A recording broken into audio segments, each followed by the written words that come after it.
তৃণমূলের তোলাবাজদের দিয়ে অভিষেক ব্যানার্জি একটা মাফিয়া রাজত্ব চালু করেছে ডায়মন্ড হারবারে। মমতা ব্যানার্জি স্মাগলার ভাইপো, মমতা ব্যানার্জির মাফিয়া ভাইপোর একটা চারণভূমি, বিচরণভূমি এই ডায়মন্ড হারবার লোকসভা কেন্দ্র, তার মধ্যে মহেশতলা। পশ্চিমবাংলায় যখন সভা করে এমন মেকআপ করে গাল চকচক করে, আবার যখন তামিলনাড়ুতে মিটিং করতে গেছে এমন মেকআপ করে যে গায়ের রংটা কালছে। একটা শান্তি গোপাল যে ভারতের প্রধানমন্ত্রী হতে পারে, তো এই নরেন্দ্র মোদী না থাকলে চেনা যেত না।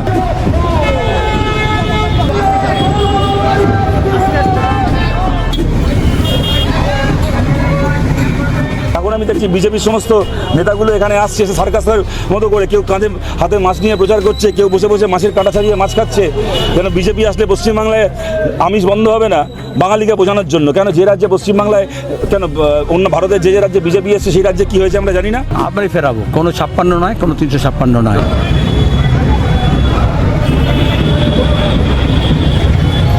শিয়রে বিধানসভা নির্বাচন, রাত পোহালেই বাংলা প্রথম দফার ভোট।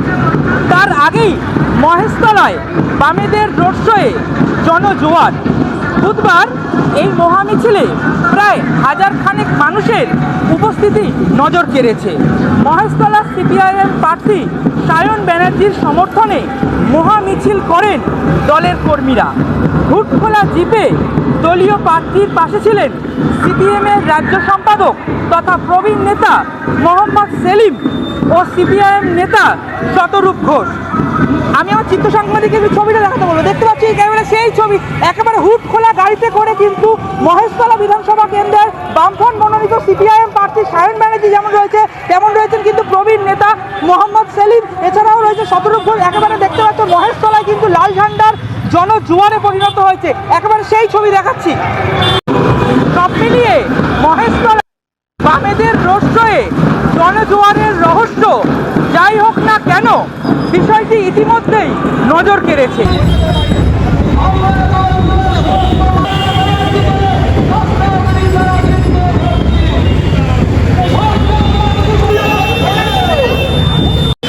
মহেশতলার মানুষ বামফ্রন্ট মনোনীত সিপিআইএম প্রার্থী, যাকে আইএসএফও সমর্থন করছে, লিবারেশনও সমর্থন করছে, আরও অন্যান্য অনেক সামাজিক গোষ্ঠী, সাংস্কৃতিক গোষ্ঠী তারাও সমর্থন করছে। এখন সায়নার শুধু সিপিএমের প্রার্থী না, কাস্তে হাতুড়ি তারা চিহ্ন আছে, 5 নম্বর বোতাম আছে, কিন্তু আসলে মহেশতলার মানুষের এখানে যারা অন্যায় অত্যাচার থেকে জর্জরিত, ছোট ব্যবসায়ী, দোকানদার, দর্জি শিল্প, রাস্তাঘাট, পানীয় জল, নিকাশি, এইসব সমস্যার দিকে না তাকিয়ে পুলিশ অফিসার, সিভিক দিয়ে, তৃণমূলের তোলাবাজদের দিয়ে অভিষেক ব্যানার্জি একটা মাফিয়া রাজত্ব চালু করেছে ডায়মন্ড হারবারে। গ্যাংস্টার্স এখন দাঁড়িয়ে সেই গ্যাংস্টারের মাতব্বরি কমবে, এবং সায়ন ব্যানার্জি যেরকম নেটে, সেরকম হেঁটে, সেরকম কোর্টে এই অশুভ শক্তির বিরুদ্ধে লড়াই করছে। মহেশতলায় আমরা দেখেছি কিভাবে দাঙ্গা হাঙ্গামা করানোর চেষ্টা করা হয়েছে, কিন্তু মহেশতলার মানুষ আমাদের যে সাম্প্রদায়িক ঐতিহ্য সেটাকে বহন করে, যে মিশ্র সংস্কৃতি সেটাকে বহন করে। এখানে সায়ন ব্যানার্জির পক্ষে হিন্দু মুসলমান নির্বিশেষে সাধারণ মানুষ, মধ্যবিত্ত, গরিব, সে দর্জি শ্রমিক হোক, সে দর্জি মালিক হোক, সে কারখানার মালিক হোক, তার কারখানার শ্রমিক হোক, তাদের নিজেদের স্বার্থে বাংলা বাঁচাতে আমরা যখন নেমেছি তাতে তারা সাথ দিচ্ছে। এবং আমার বিশ্বাস সায়ন ব্যানার্জিকে মানুষ যথার্থ প্রতিনিধি হিসেবে, অন্যরা কেউ মোদির প্রতিনিধি, কেউ তৃণমূলের মমতার প্রতিনিধি, সায়ন ব্যানার্জি হবে মহেশতলার জনগণের প্রতিনিধি। ভোটের আগে দেখা যাচ্ছে প্রধানমন্ত্রী থেকে আরম্ভ করে কেন্দ্রীয় মন্ত্রীরা বারবার আসা যাওয়া করছে, সভা করছে, এটা কি কোনো দিক থেকে যত আসা যাওয়া করবে তত ভোট কমছে? গোটা পৃথিবী ঘুরেছিল, তারপর বিদেশ নীতির কী অবস্থা কেউ পুচ্ছে আমাদের? আমরা 77টা দেশের নেতা ছিলাম, আমাদের পেছনে কোনো দেশ নেই কেন? বিশ্বগুরু সাইনবোর্ড লাগিয়েছে, মিডিয়ার থ্রু দিয়ে G20 নামে 420 করেছে, কিন্তু এখন আমাদের কোনো বন্ধু নেই। বিশ্বগুরু তো ছেড়ে দাও, রিজিনাল পাওয়ারও আমরা নই। এই যে ইরানে হরমুজ প্রণালী ঝামেলা হচ্ছে, ভারতকে কে পুচ্ছে? ভারত কোথায়? এই গ্যাস নিয়ে কালোবাজারি করতে ব্যস্ত বিজেপি, দাম বাড়াতে ব্যস্ত। তাহলে শান্তির জন্য, সম্প্রীতির জন্য, ঐক্যের জন্য আমাদের বিদেশ নীতি হোক, আভ্যন্তরীণ নীতি হোক, আমাদের জাতীয় নিরাপত্তা হোক, আমাদের জ্বালানি সুরক্ষা হোক, তার জন্য বামপন্থীরা চিরকাল লড়াই করেছে এবং লড়াই করবে। আর মোদি, অমিত শাহ, যোগীর তো অন্য কোনো কাজ নেই। ওখানে নয়ডাতে আমরা দেখেছি শ্রমিকরা অন্তত ন্যূনতম বেতনের জন্য যখন লড়াই করেছে তখন হাজার হাজার শ্রমিককে জেলবন্দি করেছিল। সিপিআইএমের সভাপতি সম্পাদক গিয়ে ডিএম অফিসের সামনে ধর্ণা দিয়েছেন, তারপরে মুক্ত হয়েছে। আমরা দেখছি উমর খালিদকে, অ্যাক্টিভিস্ট, তাকে যখন জেলে দিয়েছে, বিনা বিচারে আটক করেছে, তার জামিন বারবার রিফিউজ করা হচ্ছে।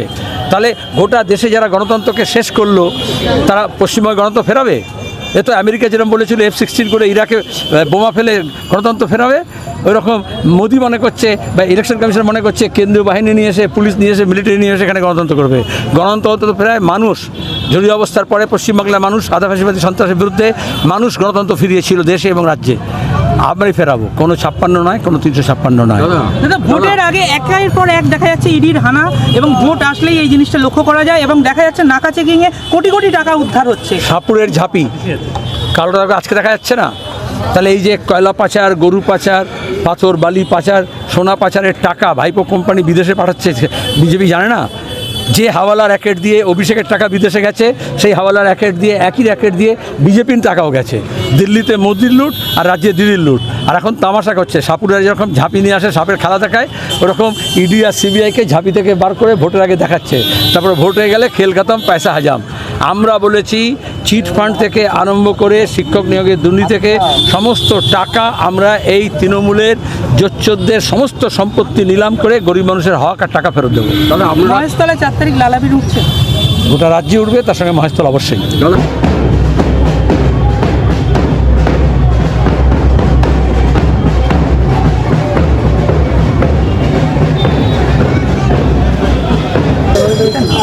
দেখো, সায়নকে সবাই চেনে আমাদের রাজ্যের, ওর লড়াই করার ক্ষমতা সম্পর্কে সবাই জানে।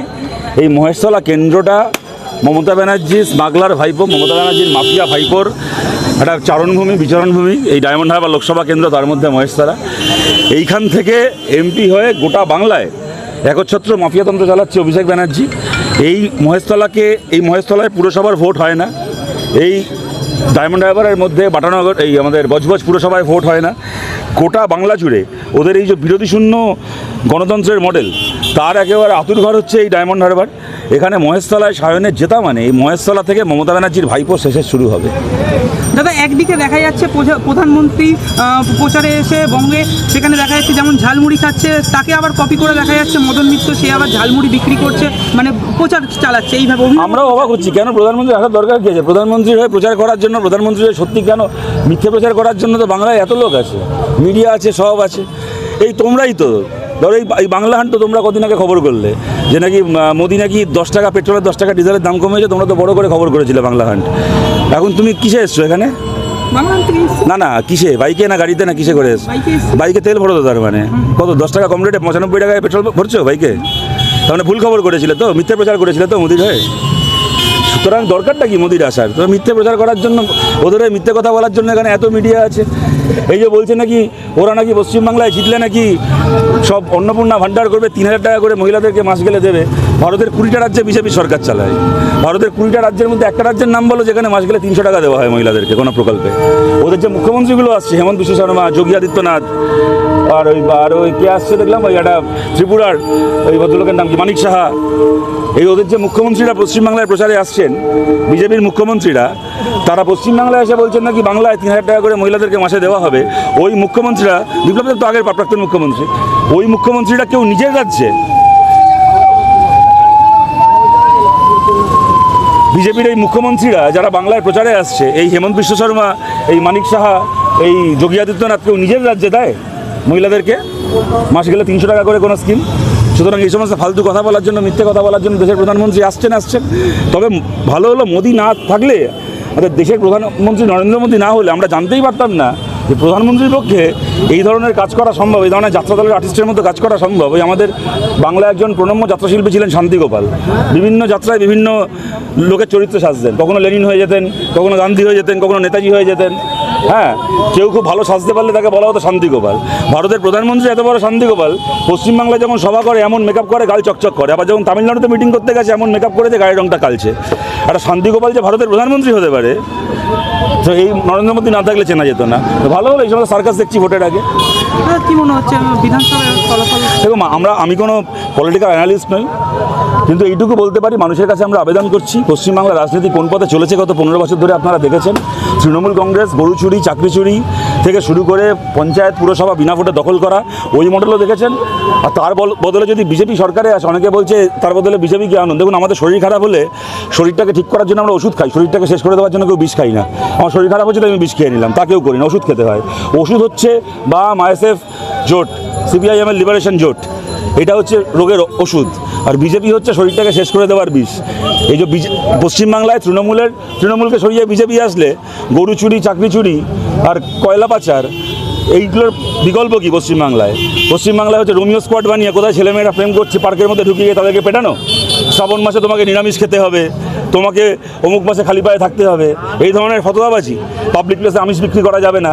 এখন আমি দেখছি বিজেপির সমস্ত নেতাগুলো এখানে আসছে এসে সার্কাসের মতো করে, কেউ কাঁধে হাতে মাছ নিয়ে প্রচার করছে, কেউ বসে বসে মাছের কাঁটা ছাড়িয়ে মাছ খাচ্ছে। যেন বিজেপি আসলে পশ্চিমবাংলায় আমিষ বন্ধ হবে না, বাঙালিকে বোঝানোর জন্য। কেন যে রাজ্যে পশ্চিমবাংলায় কেন অন্য ভারতের যে রাজ্যে বিজেপি এসছে সেই রাজ্যে কী হয়েছে আমরা জানি না। মহারাষ্ট্রের মতো একটা রাজ্য, বাঙালির পরে ভারতের কোনো জাতি যদি মাছ খাওয়ার জন্য বিখ্যাত হয়ে থাকে তা হচ্ছে মারাঠিরা।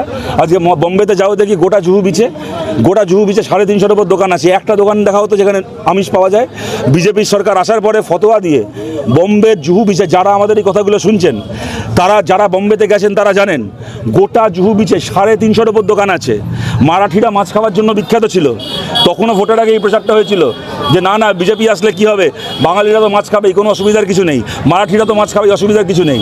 ওই গোটা জুহু বিচে 350 দোকানে মাছ বিক্রি বন্ধ হয়ে গেছে। মাছ, মাংস, কোনো ডিম, কোনো ননভেজ বিক্রি হয় না ওখানে। ওই যে সিআর পার্কে কদিন আগে আমরা খবর দেখিনি, দিল্লি চিত্তরঞ্জন পার্ক বাঙালি পাড়া, সেখানে মাছ বিক্রি হচ্ছে। সেখানে গিয়ে বিজেপির ওখানকার দিল্লির নেতা গিয়ে ঝামেলা করছে যে পাশে কালী মন্দির আছে, এখানে মাছ বিক্রি করা যাবে না। এই গরু ছাগলগুলো জানে কৌশিক অমাবস্যার পুজো হয় কালী ঠাকুরের ওখানে মাছ উৎসর্গ করে। বাঙালিরা লক্ষ্মী পুজো করে, যারা পূর্ববঙ্গের মানুষ তারা লক্ষ্মী পুজো করে, লক্ষ্মী পুজোয় ইলিশ মাছ দেওয়া হয়, লক্ষ্মী পুজো উৎসর্গ করা হয়, পাঠা বলি হয় বাঙালির কালী পুজোয়। ওরা বললো এখানে ঠাকুরের মন্দির আছে, এখানে মাছ বিক্রি করা যাবে না। সিআর পার্কে মাছের দোকানে হামলা করেনি বিজেপির লোকেরা? ভারতবর্ষে এটা হয় না কেন? কদিন আগে আমরা দেখলাম না আসানসোলে হলো না, যেখানে বিজেপির একটু বারবারন্ত আছে, জিতেন্দ্র তিওয়ারির মতো কতগুলো অন্য রাজ্য থেকে আসা পশ্চিমবাংলায় নেতা হয়ে যাওয়া কিছু লোকজন আছে। আসানসোলে কদিন আগে হলো না, বিজেপির লোক ঘুরে ঘুরে ফতোয়া দিয়ে বেড়াচ্ছে যে এখন শ্রাবণ মাস চলছে, মাছ মাংস বিক্রি করা যাবে না। আমরা দেখিনি এই জিনিস।